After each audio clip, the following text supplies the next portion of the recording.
नमस्कार, स्वागत है आपका। आत्मनिर्भर भारत की परिकल्पना प्रधानमंत्री नरेंद्र मोदी ने किया था। आइए आज आपको एक ऐसे हम युवक से मिलाने जा रहे हैं जो पहले शिक्षक था, लेकिन कोरोना ने उसे बेरोजगार कर दिया। लेकिन उसने अपनी हिम्मत नहीं हारी और आज वो खेती कर रहा है, अपने पैरों पर खड़ा हो रहा है। खेती भी किया उसने फूलों का। सबसे पहले उसने सोचा कि क्यों ना सब्जी की खेती किया जाए। सब्जी की खेती किया तो नुकसान हो गया। ऐसे में फिर से मायूसी हाथ लगी, लेकिन इसके बावजूद उसने हिम्मत नहीं हारा।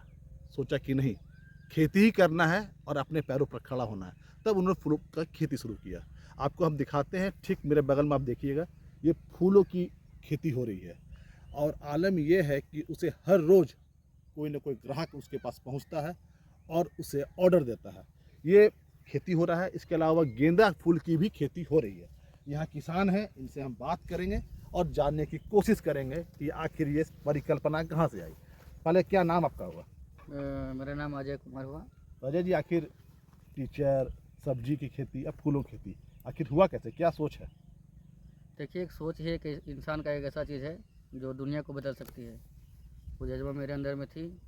मैं शायद मेरे ही भाग्य में लिखा हुआ था कि इस बंजर भूमि को श्रृंगार करना है। तो मैंने वही समझ करके इस धरती को एक नया रूप दे रहा हूँ। पहले तो मैं शिक्षक था, अभी भी हूँ, लोग जानते हैं। लेकिन समस्या आई थी 2019 में, जब लॉकडाउन हुई थी। उस समय से मैंने इस सेक्टर में घुसा, इसमें प्रैक्टिस किया, स्टडी किया, बहुत कुछ किया। तो उसके बाद अभी टिकाव है, इसमें हमको कुछ समझ में आ रहा है। अभी हम इस खेती को कर रहे हैं। अच्छा, क्या चीज़ की फूलों की खेती की है? हम यहाँ क्या क्या लगाते हैं? अभी शुरुआत में गेंदा फूल लगाए थे। गेंदा फूल के बाद समझ में आने के बाद अभी गुलदाउदी का वैरायटी बढ़ाए हैं। और उसके बाद गिलेडुला से लगवाए हैं। उसके बाद कामनी पत्ता है। यही सब चल रहा है अभी। मांग की बात की जाए तो कैसा मांग है बाजार में? बाज़ार में मांग तो है, पर इसमें समस्या बहुत आती है। जैसे सब्जी के एक सब्जी का जो मार्केट होता है, सातों दिन होता है हमारे एरिया में, लेकिन फूल का बाज़ार एक दिन भी नहीं होता है। लेकिन उस हिसाब से किसान को पूरा एक्टिव रहना पड़ता है कि वो कैसे बेचेगा।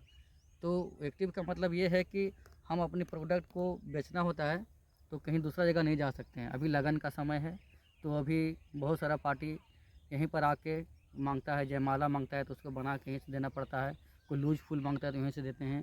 कोई गाड़ी सजाने वाले वैरायटी मांगा तो उसको यहीं से दे देते हैं। अच्छा, आपके खेत में देख रहे हैं कि लगा हुआ है सोलर और आप ड्रिप इरिगेशन कर रहे हैं। ये सब कहाँ से आया और कैसे हुआ? देखिए, जब हम इस लाइन से जुड़े तो उसके बाद मुझे लगा कि सरकार भी इस सेक्टर में कुछ मदद करती है। तो मैंने सरकारी कर्मचारियों के दफ्तर गया, वहाँ गया, बहुत जगह गया। तो उन लोगों ने बहुत कुछ नियम वियम करने के बाद बताया कि सरकारी योजना ऐसे आती है, वैसे आपको लेना पड़ेगा। तो उसके हिसाब से फिर हम लोग फॉर्म वॉर्म भरे। तो उसके हिसाब से सरकार का जो योजना है वो हमारे धरातल पर आई। पहले बिजली नहीं था, बिजली के लिए अप्लाई किया, बिजली आई। सोलर नहीं था, सोलर आया। कुआँ नहीं था, कुआँ आया। ड्रिप नहीं था, ड्रिप आया। ये सब लगभग धीरे धीरे आ रही है। अब मेरे अंदर एक ही कमी है कि मुझे सरकार एक पॉली हाउस और एक ग्रीन हाउस दे दे। तो मैं, यकीन मानिए कि मैं यहाँ से 100 आदमी को रोज़गार दूंगा। देखिए, ये है इनके अंदर की जज्बा। 100 लोगों को रोजगार देने की सोच है।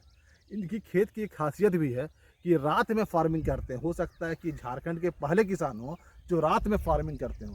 आपको रात का भी दृश्य हम दिखाएंगे कि आखिर कैसे उनका खेत जगमगाता है। कुछ दिन इंतजार करना पड़ेगा हम लोगों को भी। जैसे सूरज अस्त ढलता है और इनका लाइट जो खेत का है वो ऑन होगा, आपको वो दृश्य भी हम दिखाएंगे। तब तक इंतजार करते हैं। तो आपने देखा कि किस तरह से एक शिक्षक खेती कर रहा है, लेकिन इनका खेती भी यूनिक है। आमतौर पर पूरे झारखंड की मैं बात करूं तो रात में किसी भी खेत में आपको इस तरह का व्यवस्था नहीं मिलेगा जहाँ रात में किसान खेती कर रहा हो, खेती से जुड़ा हुआ काम कर रहा हो।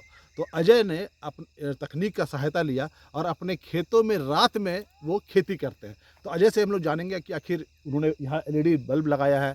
बल्ब लगाया है तो लाइट जलता कैसे है, क्या व्यवस्था है, क्यों लगाया है, हम उन्हीं से बात करेंगे। अजय, आखिर ये तकनीक क्या, क्यों आखिर आपने लगा दिया यहाँ पर एलईडी लाइट? जैसे देखिए, इसका जो मैंने जो फूल लगाया है उसका नाम, वैरायटी का नाम है गुलदाउदी। इसको अलग अलग स्टेट में अलग अलग नाम से जाने जाते हैं। कुछ स्टेट में इसको गुलदाउदी बोलते हैं, कहीं सेवंती बोलते हैं। इंग्लिश में इसको क्रिस्थेनम बोला जाता है। मैंने इस वैरायटी को लगाया और इसका एक्सपर्ट का सलाह है कि इसमें पौधा को ट्रांसप्लांट करने के बाद इसमें 15 दिन के बाद इसमें एलईडी बल्ब लगाना है। इससे क्या होता है कि पौधा का ग्रोथ आता है।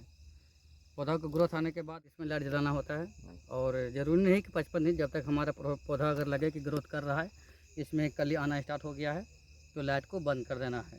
इसके अलावा और क्या फ़ायदा होगा तुमको? इसके अलावा और फ़ायदा होता है कि रात में भी कुछ हम काम कर लेते हैं, यहाँ पर अपना भी पढ़ाई लिखाई भी हो जाता है। यहाँ पर कभी अगर लेट से घर जाना होता है तो यहीं पर कुछ कर लेते हैं काम। जानवर जैसे नीलगाय का प्रकोप है यहाँ पर, सुअर का प्रकोप है, बाहरी जानवर का, तो उससे एक फ़ायदा मिला है हमको कि अब नीलगाय और सुअर यहाँ पर नहीं आता है हमारा प्लॉट में, उससे क्षति हमारा नहीं होता तो है। क्या इसके पहले और किसी तुम खेत में ऐसा देखे थे?